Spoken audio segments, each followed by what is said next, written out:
Super código aberto para você. Estamos no ar com mais um programa especial onde aqui a gente abre o coração, estuda a Bíblia de um jeito diferente e, acima de tudo, sonha com o céu. É esse céu que a TV Novo Tempo apresenta para você e você é muito bem-vindo aqui no nosso encontro marcado com os jovens de todo o Brasil e do mundo pela internet. Eu já te pergunto, tá tweetando, tá entrando nas redes sociais, tá curtindo o Insta, entrando no Face, dando um WhatsApp pros amigos, dizendo, olha, vamos lá assistir o Código Aberto? Querido amigo, você é bem-vindo aqui, mas eu conto com você, porque esse viralizar do bem depende de todos nós engajados na mobilização máxima de dizer, Jesus está voltando. Seja bem-vindo ao nosso programa, onde aqui já vamos para a 5ª semana juntos. Esses colegas convidados já viraram amigos do coração e é bom demais porque também estão virando amigos de você e eu já peço para vocês hoje. Antes de eu apresentar, vão pensando uma coisa que você não gosta de fazer. No Código Aberto a gente fica à vontade. Pensa isso, Suzane. Porque olha aí, ó. Mara, mais um sábado com a gente, mais uma semana com a gente. Tudo bem? Tudo ótimo, pastor. Muito bom estar aqui de novo. Uma coisa que você não gosta de fazer. Tem algumas, entre elas passar roupa. Passar roupa? Não gosto. Passar roupa? Ok. De que fato. mais? Que mais que eu não gosto de fazer? Vamos pensar. Vai pensando, eu pergunto, pastor Tiago, e aí? Não é falta de criatividade não, mas eu também não gosto de passar roupa. Gente, olha eu não aí, gosto ó. de passar roupa. Duas coisas em questão de casa. Não gosto de passar roupa e eu não gosto de secar louça. Eu acho que secar louça é uma prática que beira... Abominável. Abominável, beira a inutilidade. Eu acho que Ok, é um direito que melhor você tem. deixar. Já pensou aí, Mara, coisa que você não gosta? Ainda não. Vai lá, tô vai no lá. processo. Vou aqui pra Rebeca. Além de acordar 2, 5, 6, 7 da manhã, eu acordo só fralda, umas vezes à noite. né? Eu não gosto muito, quer dizer, eu não gosto nada de ouvir o choro da minha filha. É uma coisa que eu aprendi que existem incômodos que mexem com o nosso âmago. E esse é um incômodo que mexe com o meu âmago. Se eu escuto o choro dela e agora o choro generalizado infantil, eu me sinto movida, me incomoda e me leva a chegar perto dela, ver o que está acontecendo. Então eu vejo que me incomoda no nível que nada me incomodou antes. Que coisa. Rochael, o que é que você não gosta de fazer? Nessa linha das louças, aí eu não gosto de lavar a louça, especialmente porque eu tenho alergia, sabão. Brother, então... bate aqui, bate aqui, bate aqui. Eu ia falar exatamente isso. Olha, eu lavo o banheiro, eu passo o aspirador, eu lavo o carro, eu tiro o pó dos móveis. Passa roupa? Eu lavo, até passo roupa. Então vamos não trocar tem roupa, problema. trocar porque eu não tenho Agora, problema de lavar. brother, eu não suporto. A minha esposa sabe que me dá assim um desespero emocional. Até secar eu aceito, cara. Mas lavar a eu louça. não gosto, cara. Não dá. Somos Não dá. dois. E outra coisa que eu não gosto é ficar em academia. Olha, o Thiago, puxando o produtor, ferro, está dizendo assim, ó, somos 3, porque o nosso produtor também do código não suporta lavar roupa, lavar louça. Lavar então, louça, porque lavar roupa é fácil, né? A gente põe na máquina, aperta o pronto, botão, acabou. lavou. Agora, a louça ainda não dá, louça né? Porque não o dá. tempo que você leva para pôr na máquina também é o tempo que você gasta lavando. Então não dá. Louça é um problema. A não ser que você vá para fora lá, e né? ficar em academia Paris, também. Canadá, daí você compra os negócios descartáveis, joga fora, tá tudo certo. Outra coisa isso aí eu tô me esforçando para aprender a gostar é que é ficar em academia puxando ferro. Isso aí Oh, mas isso é bom. é muito bom, mas eu tô aprendendo a gostar. Tá se uma forçando, coisa- é natureza, você tá lutando com a natureza. Não, mas tô aprendendo. Eu Suzane, vou gostar muito. tenho vamos lá, certeza disso. Suzane, e Olha, você? Não querendo ser redundante, mas também eu odeio lavar louça. Gente, são Tanto 4. é Isso aí já é um movimento nacional. eu e a contra Mara lavar lavamos a louça de vocês, vocês Isso, passam a roupa da A gente. nossa roupa. Olha Quando aí, o ó. Felipe e eu, a gente decidiu casar, né? Uma das primeiras coisas que eu falei pra ele, assim, olha, pra gente evitar mais uma briga entre casais, a primeira coisa que a gente vai comprar vai ser uma lava-louças. Então, Mas foi o olha- primeiro item que a gente comprou pra nossa casa, foi uma lava-louças. Tem gente que compra colchão, fogão, geladeira, eu não, foi uma lava-louça, porque apesar do tempo que você perde ali colocando pra lavar e tal, pra mim poupa muito tempo. Mesmo assim. E eu fico lá evitando. Não dá uma gastura, molhar né? a mão Pelo ali, tempo molha, sabão, aí não lava na gosto. barriga, vai escorrendo. Gente, eu não sei, é antinatureza. Você sabe que eu gosto de fazer essas coisas? Porque eu sempre torno mais... É que eu sempre tô assistindo alguma coisa. Eu tenho meu tablet aqui, então o que eu coloco? Coloco um vídeo legal, aí eu lavo a louça assistindo alguma coisa. Eu passo a roupa assistindo alguma coisa. E torno o que é chato, legal. Ah, bom demais. dica. Gente, começamos o código hoje compartilhando com você o que a gente não curte para dizer agora o que a gente curte demais. Quer estar aqui com você e nos próximos minutos a gente viajar juntos nos nossos sonhos, nas nossas discussões, mas acima de tudo, querido telespectador, amparados pela palavra de Deus. Tem coisa muito mais gostosa do que lavar louça, tem coisa muito mais eterna do que viver nessa terra. Tem um Deus, um céu e uma Bíblia para a gente estudar junto no Código Aberto. Quem não orou, eu já me esqueci. Deixa eu ver. Rebeca já orou. Então a Mara já orou. O pastor já orou. Todos já oramos. Suzane não orou, né? Eu não orei. Então eu vou pedir hoje para você orar para a gente. Tá legal. Tá bom? Senhor Jesus, obrigada porque estamos aqui para estudar um pouco mais sobre Ti, entender um pouco mais a Tua palavra e fazer com que essa palavra se torne uma palavra viva dentro do nosso coração aqui. Abençoe que nossas mentes possam estar conectadas contigo nesse momento, em nome do Senhor Jesus. Amém. Amém, amém. Nosso querido telespectador já sabe que a gente tem aqui alguns presentes para mostrar para você. O guia de estudo do programa Código Aberto, onde aqui a gente ultrapassa até esse guia, discutindo muito mais sobre a Bíblia, mas somos sempre norteados por temporadas onde o mundo inteiro estuda exatamente um tema. Para conhecer um pouquinho mais da Palavra de Deus, está aqui o nosso guia. E também um presentão para você, jovem, que era até hoje grátis, a partir de agora tem que lavar a louça na minha casa, daí você ganha. Não, mas é de graça para você, estou brincando. Está aqui, ó. É só você entrar no nosso site, fazer ali um cadastro especial e você vai ganhar inteiramente grátis esse estudo bíblico voltado para a nossa garotada, para os nossos jovens, e você curtir ainda mais o estudo da Palavra de Deus. Sabrina, nossa madrinha, vai deixar um recadinho agora como mãe e professora para abrir o assunto de hoje. Roda lá. Há algum tempo, eu pedi que meus alunos elaborassem um trabalho sobre um livro clássico da literatura chamado Robinson Crusoe, que conta a história de um náufrago. Como parte desse trabalho, eles deveriam elaborar um manual sobre o que fazer em caso de naufrágio. Trouxeram muitas listas, elaboradas por especialistas e retiradas da internet, sobre como agir de forma calma e consciente para evitar perder a vida. A lição dessa semana elaborou para você um manual, dizendo como ser salvo, a partir dos ensinamentos de Cristo. Na verdade, não existe outra palavra, outro nome, outra maneira de ser salvo, a não ser em Jesus Cristo. Falando em naufrágio, eu me lembro de Pedro. Ele nos ensinou o que fazer quando estamos nessa situação. Olhe para Jesus e peça, Senhor, salva-me. Bom demais, valeu Sabrina, e você tocou numa expressão que eu ia exatamente começar o assunto com vocês. Manual. Não sei mulher, mas eu acho que a maioria dos homens não suporta, né? Ler manual, ler coisa assim, detalhes. Você curte, pastor? Compra um aparelho, aquele milhão de letrinhas para você ler como fazer. A gente não aguenta muito, né? Eu leio só se em algum momento eu me perder. Exatamente, porque Mas, a gente assim, vai na intuição. Começa e a esposa fala, lê o manual. Não, para quê? Eu já sei. Gente, alguns dias atrás eu comprei uma máquina fotográfica. Tá aqui, ó. Esse aqui é o manual da máquina. Ele tem 404 páginas em espanhol. Para minha alegria. Você leria isso? Quando eu olhei isso aqui, gente, eu falei assim, por favor, eu vou ligar a máquina, tirar a foto e pôr no automático e fim de papo. Aí eu estava olhando o manual e eu me surpreendi quando, de repente, caiu dentro do manual isto aqui, ó. 404 páginas resumidas num manual rápido de poucos passos. E aí, qual que eu escolhi? Qual que você escolheria? O maior, 404 páginas ou uma sanfoninha prática para você não errar? Sanfonia, lógico, fácil, né? Gente, hoje, nesse Código Aberto, nós vamos deixar o manual de 404 páginas e dizer a você, no programa de hoje, nós vamos exatamente discutir passos rápidos. Então, eu prometo para você, jovem, que nós vamos aqui discutir o nosso guia rápido para como você ser salvo. Mara, teu recado para o jovem. Como ser salvo? Resumindo num manual de uma página. Olhando para Jesus. Pastor. Aceitando. Acho que a palavra aceitação. Aceitando. Rebeca. Roubou minha resposta, mas é aceitar e agradecer o que você aceitou.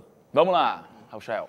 Você já foi salvo, né? Então, só reconheça. Reconheça e pronto. Acabou. E a gente começa nesse guia de estudo a descobrir um pouquinho mais os passos para a salvação. E eu acho que um dos passos interessantes, começamos com a necessidade.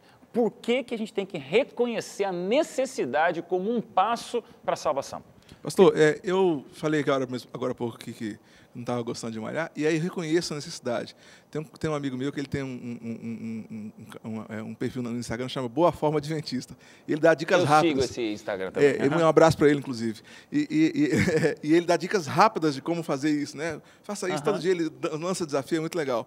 E assim, eu vejo lá, cada vez que eu olho, vejo que lá eu olho para mim. E aí eu percebo a necessidade, caramba, eu preciso fazer isso. Bacana. Eu preciso fazer isso. E aí eu estou tomando gosto por isso, porque pela necessidade que eu reconheço. Me lembro até hoje de uma frase épica que o pastor Mark Finney sempre fazia em seus sermões, um grande pregador mundo afora. Ele dizia assim: as necessidades são a obra-prima são a matéria-prima, com a qual Deus realiza os seus milagres. Necessidade é a matéria-prima para Deus operar os seus milagres. Como se Deus pudesse, mas sem necessidade, Ele vai fazer o quê, né, Rebeca? E eu acho engraçado reconhecer a necessidade, né? E eu penso muito, obviamente, em saúde mental, em doenças mentais. E antes de eu aceitar um trabalho para melhorar uma depressão, uma ansiedade, eu tenho que reconhecer que eu tenho esses problemas. Eu tenho que reconhecer que eu tô triste, eu tenho que reconhecer que o meu dia a dia está sendo afetado por emoções negativas. E é isso que a gente precisa primeiro aceitar, que o pecado, que os nossos erros estão atrapalhando a nossa vida e que a gente precisa de uma solução para eles. E eu acho importante pensar também, pegando isso do tratamento, que eu gosto da ideia em saúde mental, tem muito essa coisa da confrontação. Em algum momento a gente é confrontado com essa necessidade, porque não existe mudança sem confrontação. E o reconhecimento da necessidade, na minha visão, é isso. É você ser confrontado. Você é confrontado com quem você é, com as suas necessidades, com necessidades que você não sabe que existiam, mas existem. Talvez estavam ali, você precisando de alguma coisa, você não sabe dizer o quê, e às vezes tem essa, né, mas eu estou precisando de alguma coisa, eu não sei o quê. E é essa confrontação, você tem uma necessidade e existe, então, a busca por um suprimento. Olhar no espelho, né? Olhar no espelho e, aqui que eu preciso limpar, né? Exatamente, eu acho que esse é o ponto. E quando a gente olha para Jesus, a gente consegue entender o que a gente precisa mudar. A gente consegue enxergar a necessidade. Porque, igual ele falou, ele olha e fala assim, eu tenho necessidade de malhar. Você tem um paradigma, você tem um exemplo, você tem um objetivo a alcançar. Quando a gente olha para Jesus, a gente reconhece as nossas imperfeições e a gente reconhece a necessidade. Preciso mudar. É possível alguém numa UTI achar que está bem? Ou um cego não perceber que é cego? Ou alguém que está com um tremendo câncer terminal dizer que está tudo bem e tocar a vida? Eu acho que fisicamente, pastor, isso pode ser mais difícil. A pessoa estando numa situação tão grave como essa, é visível. Ela consegue enxergar de fato que ela está entubada, ela consegue ter noção do que está acontecendo fisicamente. No âmbito espiritual, é muito mais complicado. Às vezes você pode estar com uma doença gravíssima espiritual e se você não tiver noção da perfeição de Cristo e quão distante você está, às vezes você não tem uma ideia de quão longe você foi e o quanto você necessita de Cristo. Depende Eu conheço uma frase interessante, fala assim, o pior cego é aquele que não quer ver. Certíssimo. E depende do referencial. Por exemplo, um cego que nasceu cego, que só conheceu gente cega, que vive numa terra onde só tem cego, para ele aquilo, ele não precisa ver. A partir do momento... Não existe enxergar, né? Não existe enxergar. A partir do momento que ele é um cego, mas que está num contexto onde outras pessoas veem, outras pessoas falam dos benefícios de ver, seria tão bom ver também. Às vezes a gente não conhece e não reconhece a nossa necessidade porque a gente vive no meio de um monte de gente que tem as mesmas necessidades e ainda não foi despertado para a ideia do referencial. Um paradigma diferente, um referencial diferente, alguém que me mostra, eu posso ser melhor do que eu sou, eu posso ser diferente do que eu sou. Eu queria falar aqui um pouquinho do medo, porque às vezes a gente está num estado e a gente tem o medo do diferente, né? Zona de conforto. A zona de conforto. Então, às vezes, eu sei que eu estou muito deprimida, eu sei que minha vida não é feliz, mas eu tenho medo de fazer um pouquinho diferente. Mas o fazer um pouquinho diferente vai trazer uma melhora absurda. E eu acho que às vezes a gente está nesse estado. A gente sabe que tem alguma coisa errada espiritualmente. A gente sabe que talvez se eu tivesse um relacionamento com Jesus, talvez se eu orasse, talvez se eu procurasse ler um pouquinho a Bíblia, talvez isso fosse melhor. Mas eu tenho medo do que isso pode trazer. Mas esse é o tipo de atitude que se você tomar, você não vai se arrepender. Porque eu te prometo que sua vida vai ser muito melhor e você vai ser muito mais feliz. Salmos 14:3 diz pra gente o seguinte: todos se extraviaram e juntamente se corromperam. Não há quem faça o bem, não há nenhum sequer. Então, primeira lição prática do nosso guia rápido sobre passos, objetivos e salvação. Ninguém está bem. Ninguém está bem. Querido jovem, entenda. Primeiro é reconhecer que não presta, reconhecer que não está bem, reconhecer que você está com um câncer terminal que te dá algumas horas de vida, se você não entender mais do que nunca a gravidade da tua doença. Isso não é muito catastrófico, não? Se eu não sei onde é que eu estou, como é que eu faço um plano para onde eu vou? Do tipo, eu perguntava, como é que eu faço para ir no Novo Tempo, pastor? Aí ele falou, onde é que você está? Aí você pode me explicar. Se eu dizer, agora, eu não sei onde é que eu estou, então como é que eu vou explicar? Como eu saio de lá onde eu estou e ir para onde eu quero que você está...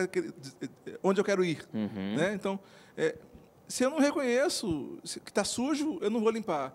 Se eu não reconheço que está errado, eu não vou consertar. Então, a importância do reconhecimento é demais. Nesse Bacana. sentido. A percepção do caos precede a ordem. Se eu não perceber que está tudo fora do lugar, olha aí, essa frase agora eu vou ter frase épica do Código Aberto de hoje. A percepção do caos precede a ordem. Disse pastor Tiago com esse sapato amarelo característico dele. Formosos são os pés do que anunciam as boas novas. Eu falei que eu ia mencionar, porque me chamou a atenção. Mas a Bíblia diz, é um look diferente. Olha a resposta, olha a resposta. Formosos são os pés do que anunciam as boas novas. Já é amarelo pensando no céu, nas ruas de ouro. Vamos lá, gente, próximo passo tem que correr, arrependimento. E aí? Dá a volta? Com certeza. Eu acho que a questão do arrependimento é simplesmente, após ter reconhecido a sua condição pecaminosa, experimentar a tristeza, clamar a Deus pelo perdão, reconhecer que aquilo que você fez foi ruim, foi feio, foi sujo, foi baixo. E você reconhecendo quão longe você foi, muitas vezes é difícil reconhecer isso, por isso a gente tem que pedir que Deus abra os nossos olhos, a gente precisa do colírio do Espírito Santo para conseguir enxergar essa condição pecaminosa, a gente se arrepende e então a gente entende quão longe nós fomos para conseguirmos então enxergar o objetivo. Mas num mundo de prazer a todo custo e sentimentos fortes e deliciosos como condição de vida. O jovem não aceita viver uma vida menos feliz, ele quer curtir. Sim. Falar em experimentar tristeza, não é estranho te dizer, olha, você foi feito para curtir, mas experimente uma tristeza. É diferente arrependimento e remorso. Né? O remorso é do resultado que deu. Nossa, deu um resultado super mal. Nossa, olha o que aconteceu, eu não devia ter feito isso, olha o que aconteceu. Remorso. Nossa, olha o que eu fiz. Mesmo não tendo dado resultado ruim. Nossa, eu preciso mudar minha atitude. Porque o remorso me leva à depressão. O arrependimento me leva à transformação. Então, se deu errado, o que aconteceu? Nossa, eu fiz isso e eu preciso me transformar. Isso é diferente. Quando eu reconheço e me transformo, aí é bacana. E crescer é sempre bom, né, nesse sentido. Quando eu abro os olhos para a consequência das minhas ações, eu entendo que eu estou no erro. Eu posso estar buscando prazer, mas vai chegar uma hora que eu vou alcançar a depressão, o vazio. E aí é remorso. E aí vem alguma coisa negativa. Mas essa coisa negativa pode te ajudar a impulsionar o arrependimento, porque você não precisa viver assim para sempre. E pode ser o remorso. Mas é diferente de Pedro e Judas, né? Mas, assim, o meu ponto... Judas se enfoca, Pedro se transforma, né? Mas o meu ponto é o seguinte, para você entender que você... o arrependimento, muitas vezes, vai vir dessas consequências que você está colhendo por atos errados. Então, pode ser que você esteja muito bem, mas o que está de errado com esse muito bem? Você vai ver nas suas consequências. Mas eu preciso esperar a consequência para não necessariamente, mas às vezes é um... A grande questão é, o jovem que está assistindo a gente hoje, precisa esperar a consequência ruim para que isso aconteça? Ninguém precisa esperar a consequência ruim. Mas, às vezes... É a única forma. É a experiência de cada um. Na minha experiência, talvez, eu consiga decidir, não vou esperar as consequências. Vou sentir a tristeza antes da consequência. Mas, em alguns momentos da minha vida... E se eu analisasse todo dia o que eu estou fazendo, como eu estou vivendo, antes que chegasse na consequência? Sinceramente, porque, assim, o grande risco de eu ficar esperando consequência é eu cair sempre em remorso e nunca me transformar. Quantas vezes acontece a consequência, você se sente mal, triste, porque aconteceu a consequência, e não pelo que você fez? Não, e eu acho, assim, na verdade, muitas pessoas aprendem com o erro dos outros. Espertos são esses, né, que conseguem olhar para as situações, entender, nossa, tá muito bom aqui, é muito prazer, tá muito legal, mas entender que teve um amigo que foi pelo mesmo caminho e não acabou bem. Então, muitas pessoas podem aprender dessa forma, mas, infelizmente, eu acredito que existem pessoas que não conseguem se desligar desse prazer até que caiam em si e entendam que ele é momentâneo, que ele não dura para sempre, e ter que passar por esse desconforto, digamos assim, de usufruir, enfim, de enfrentar as consequências do pecado. Falamos de reconhecer a minha doença, falamos de reverter a doença. Isso aí eu acho que um processo terapêutico pode resolver. Você tem muitas denominações e muitas filosofias que dizem que você pode se recompor, que você pode fazer um tratamento de catarse e de se levantar, é a autoajuda, são pessoas dizendo você pode mudar a tua vida. Então, os primeiros 2 passos não nos levam para um ponto eterno, nos levam para um ponto onde o ser humano pode resolver. Eu acho que a gente precisa de mais alguma coisa, porque reconhecer o problema e dar a volta sobre o problema, qualquer livro de autoajuda diz. Fica com a gente, porque no próximo bloco tem mais o 3º passo. E você vai ver que o 3º passo, mais do que nunca, torna tudo isso muito mais importante para você. A gente volta já já no seu Código Aberto.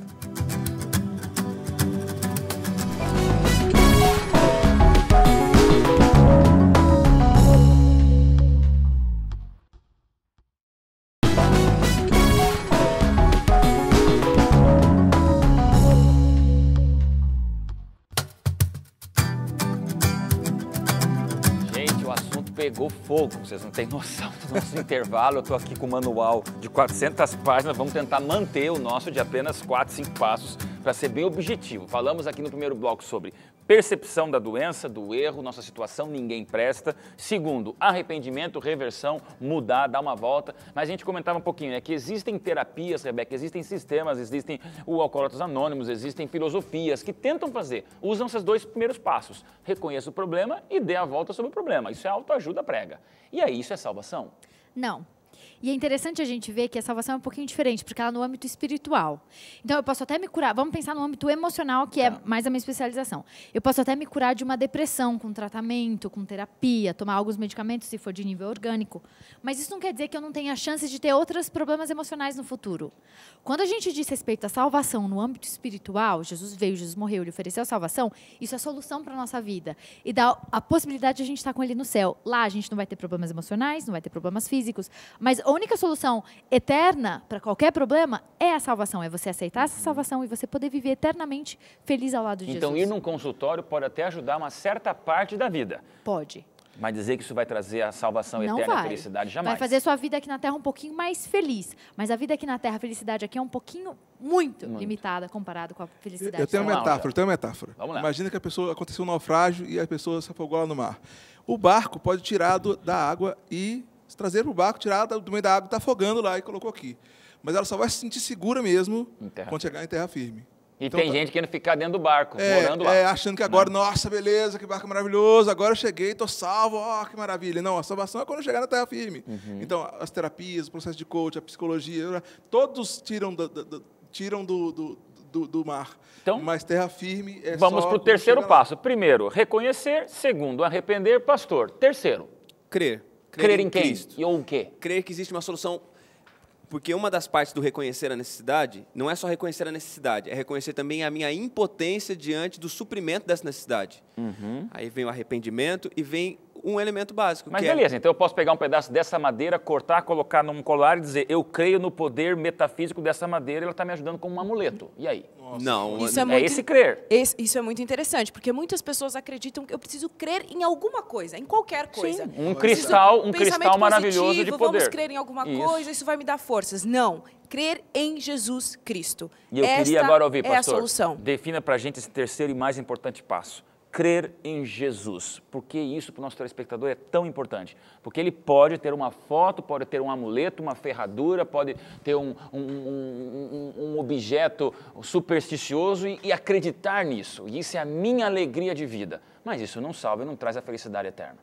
Crer em Jesus... A fé em Jesus não é simplesmente acreditar no que ele viveu, acreditar que ele existiu, acreditar que ele passou por aqui ou acreditar na verdade que ele disse. Crer em Jesus é entrega. Crer em Jesus é entender que ele fez por mim aquilo que eu não era capaz de fazer. Crer em Jesus é aceitar que a graça é suficiente. Crer em Jesus é depender totalmente dele. Eu tenho uma necessidade e creio que ele pode suprir essa necessidade. Crer é entrega, eu me jogo. Eu falei, até no intervalo a gente falou dos Alcoólicos Anônimos, e eu citei porque os 3 primeiros passos dos Alcoólicos Anônimos eu reconheço a minha impotência diante de um vício, eu venho, e o segundo passo, eu acredito que existe um poder superior, que existe um Deus que pode me devolver a sanidade, e o terceiro passo eu entrego os meus cuidados e a minha vida a esse Deus. Que legal. É essa sequência, impotência, tem alguém que pode resolver, então eu vou entregar para esse alguém. É a Fantástico. fé. Jesus estava indo para curar uma filha morta de um pai desesperado com a filha sem vida e no meio do caminho uma mulher toca Jesus com uma hemorragia que fazia anos que ela não era curada. Jesus olha para aquela mulher e fala exatamente em Mateus 9:22, conforme está no nosso guia, Jesus voltando-se e vendo-a disse, filha, tem bom ânimo, a tua fé te salvou. Desde aquele instante, a mulher ficou sã. Eu quero ouvir agora dos lábios de uma psicóloga a relação fé, porque hoje o ser humano ele acredita que a fé ela existe, é importante a crença, mas o que o cristianismo apresenta como contraponto dessa fé que você tem que pensar positivo? Pensar positivo é um pouco de fé. Agora a gente vem com o cristianismo dizendo, não, a tua fé que salvou aquela mulher era a fé em Jesus. A gente entende que a ciência ela é bombardeada por várias linhas de pensamento. Inclusive os pensamentos de que religião não é importante. Ok. E aí a gente vê que a oração é importante. Só que aí eles mesclam oração, meditação, acreditar num ser superior.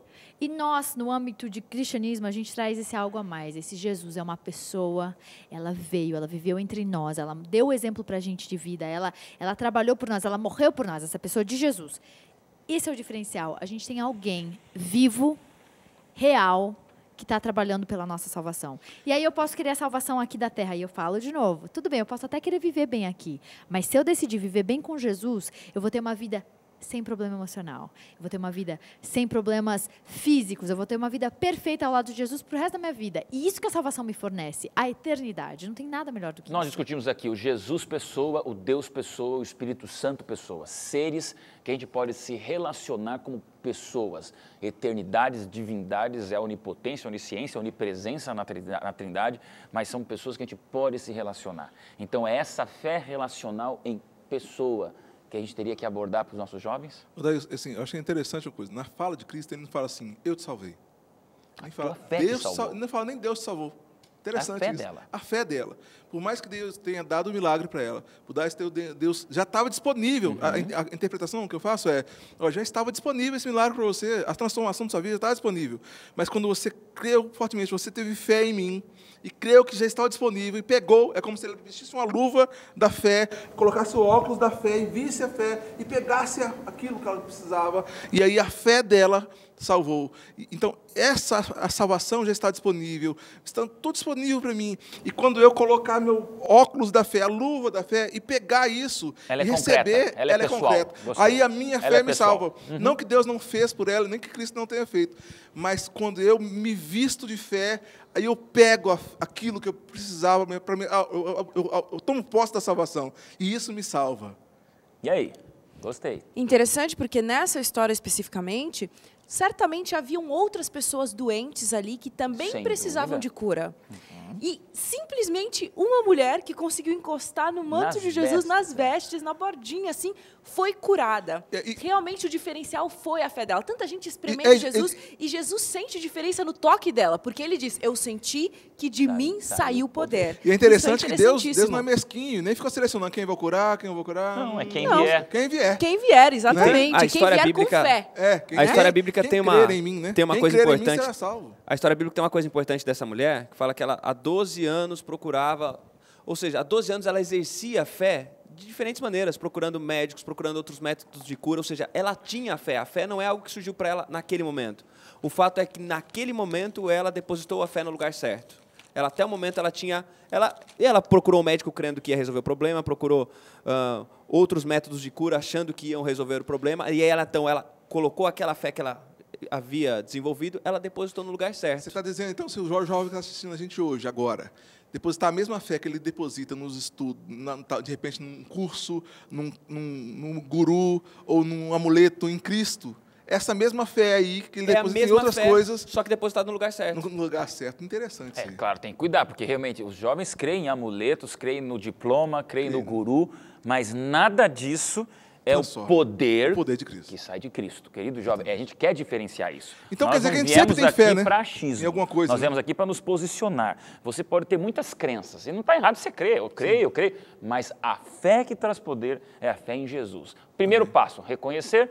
Segundo passo, arrepender. Terceiro passo, ir a Jesus. Quarto passo, e agora a lição traz uma ilustração de Jesus, que são as vestes de justiça num povo que não merecia nem entrar na festa. E agora Deus diz, vocês recebem essas vestes que nunca seriam para mendigos, para sujos, para imundos, e vocês se vestem dessas roupas brancas, cheirosas, perfumadas e novinhas, e vocês podem entrar na festa. E aí vem o texto que nós temos aqui em Mateus 5:20, dizendo, porque vos digo que se a vossa justiça não excederem muito a dos escribas e fariseus, jamais entrarão no reino dos céus. Por que justiça faz parte desse rápido manual de passos para a salvação? A Bíblia diz que as nossas justiças, o profeta Isaías disse, as nossas justiças são como trapos de imundícia. Sem dúvida. Ou seja, os nossos bons atos, tudo aquilo de bom que a gente faz, não produz Folhas salvação. de figueira para Adão e Eva. Dessa maneira. Então, quando a Bíblia nos diz que a gente recebe vestes nupciais ou a veste de justiça, Eu gosto muito da ideia que nós somos declarados justos. Nós não somos justos, mas nós recebemos uma veste de uma pessoa justa. Nós estamos sentados no banco dos réus, nós reconhecemos a nossa culpa lá no banco dos réus, nos arrependemos dos nossos crimes e cremos em Cristo Jesus. E é nesse momento que acontece, Cristo diz, e Cristo nos declara inocentes, Cristo nos declara justos. Nesse momento, então, Ele nos dá uma nova roupa, Ele dá uma veste de justiça. Agora, gente, é estuprador, é drogado, é traficante, é terrorista, derrubou as torres, entrou no avião e matou todo mundo, explodiu gente num shopping, matou filho, matou mãe e pai a pauladas. E é possível declarar justo? Mas, pastor, é porque assim, justiça vem do perdão, e perdão não é desculpa. Desculpa, eu tiro a culpa. E que você fez, mas eu tirei sua culpa. Perdão não, perdão é como se eu voltasse atrás e apagasse e falasse, você não fez. Não, eu fiz assim, não, você não fez isso, não. Não, eu destruí a torre lá, não. Você destruiu torre nenhuma. Perdão é isso, perdão não é desculpa. Você fez e eu tiro a sua culpa. Perdão é, você não fez. Você não fez. E isso é a força. Por isso que ele vira para o ladrão da cruz, então você está lá comigo. Porque, na verdade, Cristo não está se importando com o que ele fez ou não fez. É o que ele se tornou. O que me tornei? E quando você se torna, e isso é que Cristo se importa com isso. O que eu me torno a partir do que Ele faz comigo? E a justiça é isso. Ele volta atrás e você não fez. E Cristo nos vê com os olhos da fé. E muitas vezes esse detalhe de olhar para as pessoas e conseguir ver a transformação nelas, só de fato se a gente tiver os olhos de Cristo emprestado, para que Ele nos ajude a enxergar a transformação dessas pessoas. Porque humanamente é um negócio impossível, mas é uma veste que Ele nos dá, é um presente de justiça que Ele nos dá, não pelos nossos méritos, mas pelos méritos dele. E as vestes, que é algo que se vê por fora, é simplesmente o reflexo de uma transformação que vem de dentro. É uma história antiga, fora. Muitos já usaram, mas ainda eu quero imaginar como é que vai ser o dia lá no céu, quando Estevão ressuscitado, olhar e ver Paulo do lado dele. Esse encontro eu é acho fantástico. que ele vai pensar que está no inferno. Alguma coisa aconteceu errado, estou na ressurreição errada, olhar para Paulo, o que aconteceu, Senhor? Eu ressuscitei no momento errado. Mas, gente, eu acho que isso que é o fantástico. Por isso que vai ter o milênio, nós vamos ter outros estudos aqui, mas essa coisa absurda de você imaginar. Imagine você descobrir no céu que o terrorista que destruiu toda a tua família, de repente, por que não ele pode estar no céu? Agora, isso para nós humanamente é difícil de entender, aceitar eu gosto de pensar nessa veste. Eu já tem roupas que são, por exemplo, algumas peças de roupa é tamanho único. A peça é tamanho único, só tem aquele tamanho. Se você cabe ali, beleza. Eu gosto de pensar que as vestes que Cristo coloca na gente, essa veste de justiça, não é tamanho único. É uma roupa diferente, é tamanho universal. É de alfaiateria. É tamanho universal, não é tamanho único. É de alfaiataria, foi feito para você. Mas assim, ela cabe em todo mundo. Ela é tamanho universal. É o pior sujeito do mundo, cabe nele. O melhor sujeito, na nossa visão, cabe nele. Legal. E ele também precisa. O melhor precisa, o pior precisa. É porque, na verdade, não existe pior ou melhor. A palavra fala que são todos pecadores. Todos pecaram. Né? Lição objetiva com passos claros. Reconhecer, arrepender, seguir Jesus, receber a justiça. Vamos para o próximo intervalo, rapidinho, porque falta só o quinto e último passo, que é exatamente o discipulado. E a gente vai discutir sobre isso no último bloco. Já a gente volta.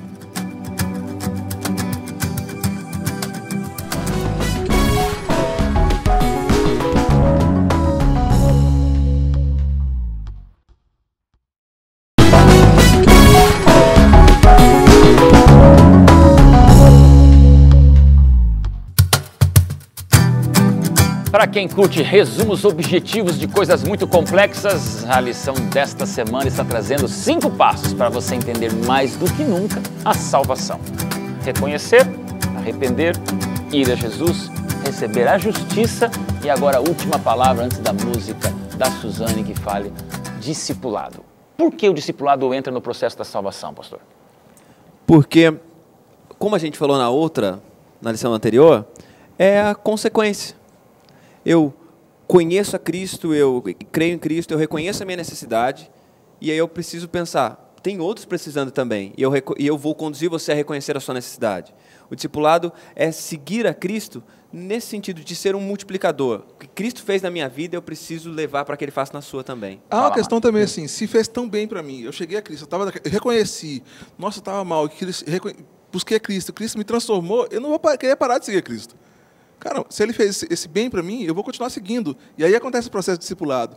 No caminhar com ele, porque eu não vou querer mais largá-lo, né? E aí acontece ele me discipulando e isso repetindo em mim o evangelho, e repetindo isso a outras pessoas também. Então, eu acredito que a questão do discipulado é mais uma questão de reconhecer, perceber o benefício que fez e não querer parar de seguir a Cristo. Vamos lá, Mara. Eu acho interessante que nos evangelhos, de forma geral, todos os milagres que Cristo fazia, em muitas situações ele pedia para que as pessoas não contassem isso aos outros. Mas não era absurdo, era, né? Era igual falar, conte. Né? Porque é um negócio que te faz tão bem, a salvação te faz tão bem, te traz felicidade, transforma a sua vida, que é impossível você guardar isso para você. Você quer automaticamente falar para os outros e levar os outros a conhecerem esse Deus que você conhece. É simples assim. Agora, o discipulado é só pensando nos outros ou é na constância da minha relação com Cristo? E é a constância da relação, e eu acho também a gente priorizar Cristo na nossa vida. Na nossa vida a gente tem muita hierarquia, né? O estudo é importante para mim, minha namorada é importante para mim, meus pais são importantes para mim, o meu esporte preferido é importante para mim, mas quando a gente está no discipulado, a gente tem uma prioridade, Jesus. Jesus se torna a pessoa mais importante na minha vida, ele se torna o meu exemplo, ele se torna quem eu quero seguir, quem eu quero me espelhar, e aí as coisas acontecem naturalmente. Gostei. Quem faz comunicação sabe da pirâmide de Maslow, né? Das necessidades do marketing para você entrar as necessidades mais básicas até as mais fúteis. O ser humano tem essa pirâmide de necessidades. Você colocaria, então, embaixo de todas as mais básicas, como comer e beber água, Jesus. A necessidade de Jesus, com certeza. É uma necessidade corporal, emocional, espiritual. Ela é uma necessidade completa que precisa vir primeiro. Uma coisa interessante que você falou é que o discipulado, na verdade, é porque eu me sinto bem e Cristo vem a mim e eu preciso continuar nele, né, para que eu continue me sentindo bem. Mas a diferença entre as ações de autoajuda e Cristo, a transformação por Cristo, a transformação por autoajuda, é que, de repente, na autoajuda eu busco para mim. Eu quero para mim, as coisas para mim, a minha transformação para mim. E com Cristo, não. Quando Ele me transforma, eu não consigo não atuar para o outro. Então, na verdade, eu sigo a Cristo porque me fez bem. E, ao me fazer bem, Cristo me transforma para que eu faça isso pelos outros também. Então, essa é a sequência. Busco porque me fez bem, continuo com Ele, permaneço nele, dentro dele. Vamos lá, Suzane. Reconhecer o pecado, se arrepender do pecado, ter fé em Jesus, receber as vestes da justiça e seguir no discipulado constante com Cristo, levando outros para o céu também. Tudo isso se resume agora no que você vai cantar para a gente? Sim, com Amém! certeza. Vamos lá. Vamos lá.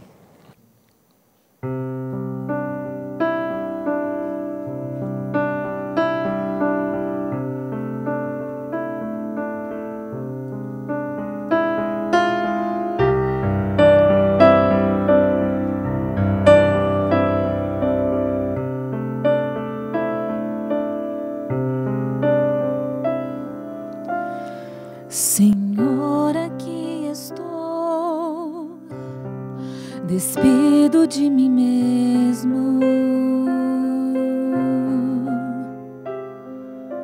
lutando pra vencer, mas num instante eu perco. Eu tento me encontrar em meio aos erros e deles aprender novos acertos, sozinho, sozinho, sozinho.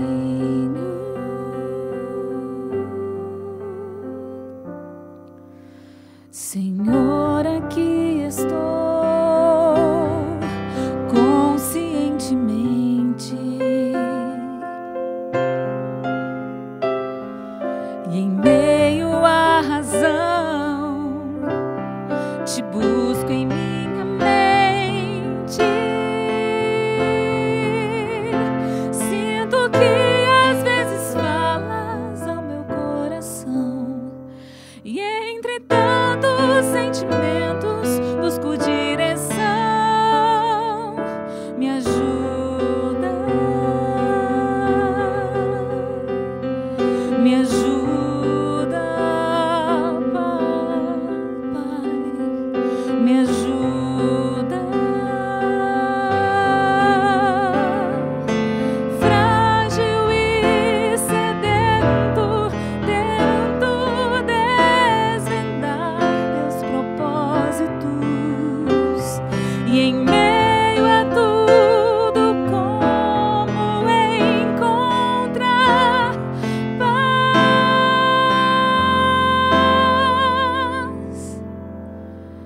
E quando vem a noite, e quando te procuro, me sinto mais seguro. Não quero mais viver correndo atrás do vento.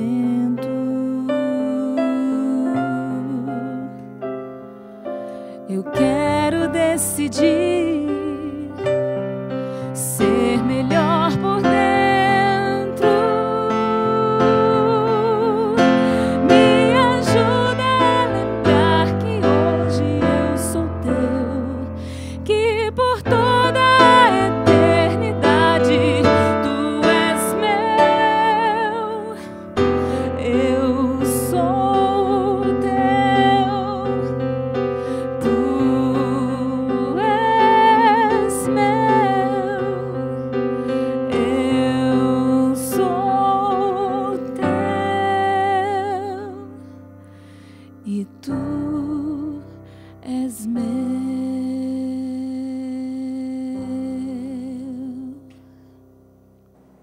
Climão, bacana. Isso é louvor a Deus e eu resumiria tudo numa única frase. Não complique aquilo que Deus simplificou. Tem muita gente mundo afora correndo atrás do vento. Filosofias não faltam, teses doutorais teológicas complicando em 1 bilhão de passos a salvação existem por aí. Mas, jovem querido do Código Aberto, que não é por acaso que você está agora me olhando através dessa TV, ou desse monitor, ou desse teu celular, por onde quer que você esteja assistindo ao Novo Tempo. Não complique o que Deus simplificou. Salvação é simples, extraordinariamente simples, absurdamente simples. Eu deixo com você aqui, eu quero ouvir a frase de cada um de vocês sobre esse assunto tão bacana. Mas aqui, um texto do livro Mensagens aos Jovens, como eu sempre comento com você, um livro de cabeceira, depois da Bíblia, para você que está tomando as decisões mais importantes nessa fase mais dramática da vida, entre os 10, 12 até os 30, 32 anos, quando você está fortalecendo tudo aquilo que a gente chama de caráter, eternidade e sonhos. Querido jovem, está escrito aqui, olha, página 212, lembrai-vos, cada dia, cada hora, cada momento, você está tecendo a trama do vosso destino. Tem um jovem me assistindo, Rochael, nesse momento e perguntando, tá, salvação é simples, ok, são 5 passos, eu consigo entender, alguma coisa dentro de mim pede algo mais, mas é para mim? É para você e é cada momento que faz isso acontecer. Por mais simples que seja o que você faz, por mais simples a atividade que você se envolva, perceba que a sua vida é sempre de Cristo. A nossa vida é sempre espiritual. A gente às vezes acha assim, Deus me abençoe nas questões do meu trabalho, minhas questões, minha vida educacional, minha vida profissional. Mas a vida da gente é sempre espiritual e a salvação está em todos os momentos. E o Cristo está em todos os momentos, no meu caminho, no meu dia a dia, transformando a minha vida, transformando pequenas atitudes. E quando eu percebo essas pequenas atitudes sendo transformadas, eu percebo que Cristo realmente está entrando no meu dia a dia e eu estou no caminho que é Ele. Rebeca, a maior extraordinária de todas as curas terapêuticas, medicinais, ou o que quer que o ser humano possa sequer conceber para reverter um problema do mais sério que existe, que é a perdição, onde chamamos o remédio de salvação. Não é possível que seja tão simples assim. É simples, sim. E é incrível, porque a gente complica as coisas, né? A gente tenta complicar a nossa vida, a gente tenta polemizar a nossa vida, mas é tão simples quanto beber um copo d'água. É simples. A gente toma decisões todos os dias, milhares. O que eu vou vestir? Que horas que eu vou pegar o ônibus? Eu vou assistir essa aula, eu não vou. Mas a decisão de aceitar a Jesus é simplesmente agora. Você pode falar agora. Jesus, eu te aceito na minha vida. Transforma o meu coração, me ajude agora. E quanto mais cedo você se decidir, mais cedo você vai colher os frutos extremamente positivos. Pastor? Uma coisa importante daquilo que a gente viu, e você que está em casa precisa entender isso, que a salvação é um dia de cada vez. Isso tudo que a gente falou são passos, e a gente agrupou, colocou, faz isso, faz aquilo, mas não fica pensando nisso no resto da vida. Faz isso hoje, vive isso hoje, reconheça a necessidade hoje, arrependa-se hoje, acredite em Cristo hoje, receba a justiça dele hoje, siga Jesus hoje. Viva a experiência da salvação hoje. E o amanhã vai trazer a necessidade de ver isso de novo amanhã. Mas hoje, e só por hoje, seja salvo em Cristo. Mana, tantas viagens, guerras que você enfrentou, inclusive guerras físicas com teus pais, vivendo por esse mundão afora, você conhece muitas culturas, muitos contrastes, muita gente que complica, muita gente que tem inúmeras situações de complexidade de vida. Você consegue ver através da simplicidade da salvação o alcance para tantas raças, culturas e pessoas que nos assistem tão diferentes? Consigo sim, pastor. Aliás, nós tivemos diversas experiências lindas de ver pessoas no animismo, no ateísmo, reconhecendo que a salvação é simples e caindo em prantos diante de Deus e reconhecendo que o fato dele ter dado o seu filho é o suficiente para que nós sejamos salvos. A única coisa que nós precisamos fazer quando Jesus bater a porta do nosso coração é abrir. E se nós abrirmos a porta, ele promete entrar, cear conosco e nós com ele. Você acredita nisso? Eu acredito nisso piamente. Suzane, você canta, mas acredita nisso? Acredito. Acredito, é o que me move, é o que move a minha vida, é o que me inspira, né? A certeza dessa salvação derramada sobre mim, sobre todos nós. Eu tenho fé em Jesus Cristo e acredito que ele vai retornar e vamos todos juntos morar com ele pela eternidade. Pastor Tiago, você prega, ajuda, batiza, leva a mensagem para tantos jovens, mas você acredita nisso? Acredito. Acredito e, mais que acreditar, acho que dependo disso. Depende disso. É isso que dá significado a tudo isso que eu faço. A Suzane falou da canção, é o que dá significado ao que eu faço. A partir do momento que eu deixar de acreditar nisso, perde o significado daquilo que eu faço. Eu acredito nisso. Rebeca, profissional da psicologia que sabe o poder que a mente humana tem para se recuperar. Você acredita nisso? Eu acredito. Eu acredito que a recuperação emocional ela pode ser momentânea. A recuperação física pode ser momentânea. A recuperação espiritual, ela tem um âmbito eterno. E não tem nada que se compara a isso. Nada se compara ao alívio e o conforto que a gente pode receber de Jesus, sabendo que ele salva a gente a cada dia. Ele oferece isso pra gente de graça, com um amor infinito, um amor genuíno e sem querer nada em troca. Rochael, no mundo comunicacional que a gente vive, de tantas estratégias de marketing, de tantos apelos de venda para tudo que se chama de produto, dizer que a salvação do jeito que é encantador é simples. Para você, você acredita nisso? Eu acredito e não tenho como viver sem crer. Se eu não acreditar, eu não vivo. Eu tomo atitudes de morte. Se não crer na salvação, se não tiver ela para mim como real na minha vida, todo dia, como o pastor disse, em todos os instantes, em cada atitude minha, se eu não crer e se minha meta e se minha motivação não for a salvação. Então, a salvação para mim é a minha motivação diária para tudo que eu faço. Pode parecer redundante e repetitivo para você, mas eu perguntei um por um, olhando nos olhos, o que você realmente acredita. E você ouviu de todos nós a mesma resposta. Eu acredito. Eu tenho certeza disso. Eu acredito com todas as forças da minha eternidade perdida por causa do pecado, mas recuperada por causa de Cristo Jesus, nosso Salvador. E eu te pergunto, você que me assiste agora, curtiu com a gente o Código Aberto, estudou a Bíblia, nosso jeito diferente, está entrando na internet, está usando as redes sociais, está interagindo com a gente, mas agora esqueça tudo isso e eu entro no universo da tua vida e te pergunto, olhando nos teus olhos, você acredita nisso?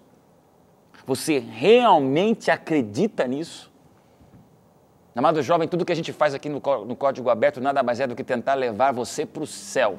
O que a gente sonha aqui como Código Aberto é dizer para você, Jesus vai voltar. E que o jovem não tenha dúvida que tudo que a gente estuda aqui como Bíblia, como lição, como passos para uma salvação, não é porque é complicado. Claro que eu cheguei aqui e de repente olhei aqui para você um manual complexo e um simples. Nós mostramos para você o manual simples. Por quê? A salvação é simples, é reconhecer.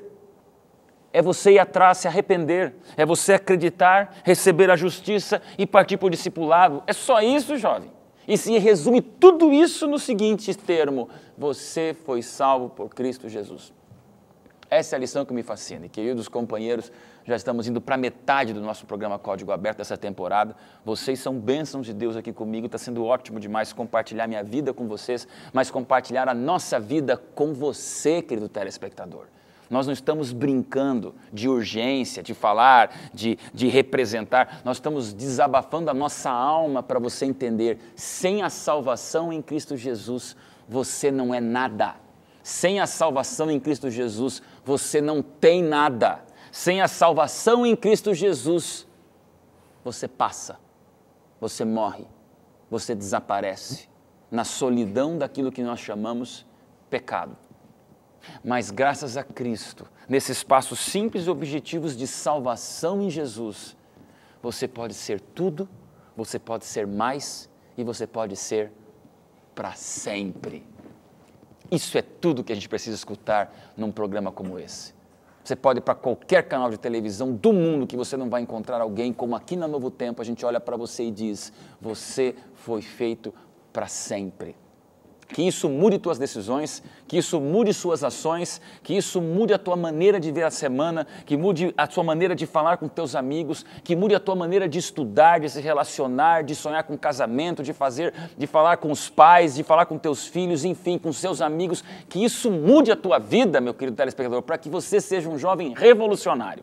E quando eu digo que aqui no Código Aberto nós estamos vivendo uma revolução do bem, isso não é uma força publicitária de uma mensagem forte, não. Isso é a sinceridade desabafada do coração de um pastor que olha para você e diz, você pode fazer mais, você pode fazer tudo com Jesus. Entra no nosso Facebook, deixa um recadinho na nossa página, curta o selfie do Código, compartilhe a nossa esperança e ore por nós. Hoje eu quero pedir para você também orar por nós, porque a gente faz o nosso melhor aqui para que o melhor aconteça com você e juntos nós vamos viver a salvação em Cristo Jesus, nessa esperança que a Novo Tempo prega em todos os seus momentos. Forte abraço para você. A gente se despede aqui no Código Aberto, já sentindo saudade do próximo encontro, porque a gente se encontra sempre aqui no Código Aberto, nosso momento especial para a gente estudar a Bíblia de maneira criativa e diferente. Deus te abençoe e até o próximo programa.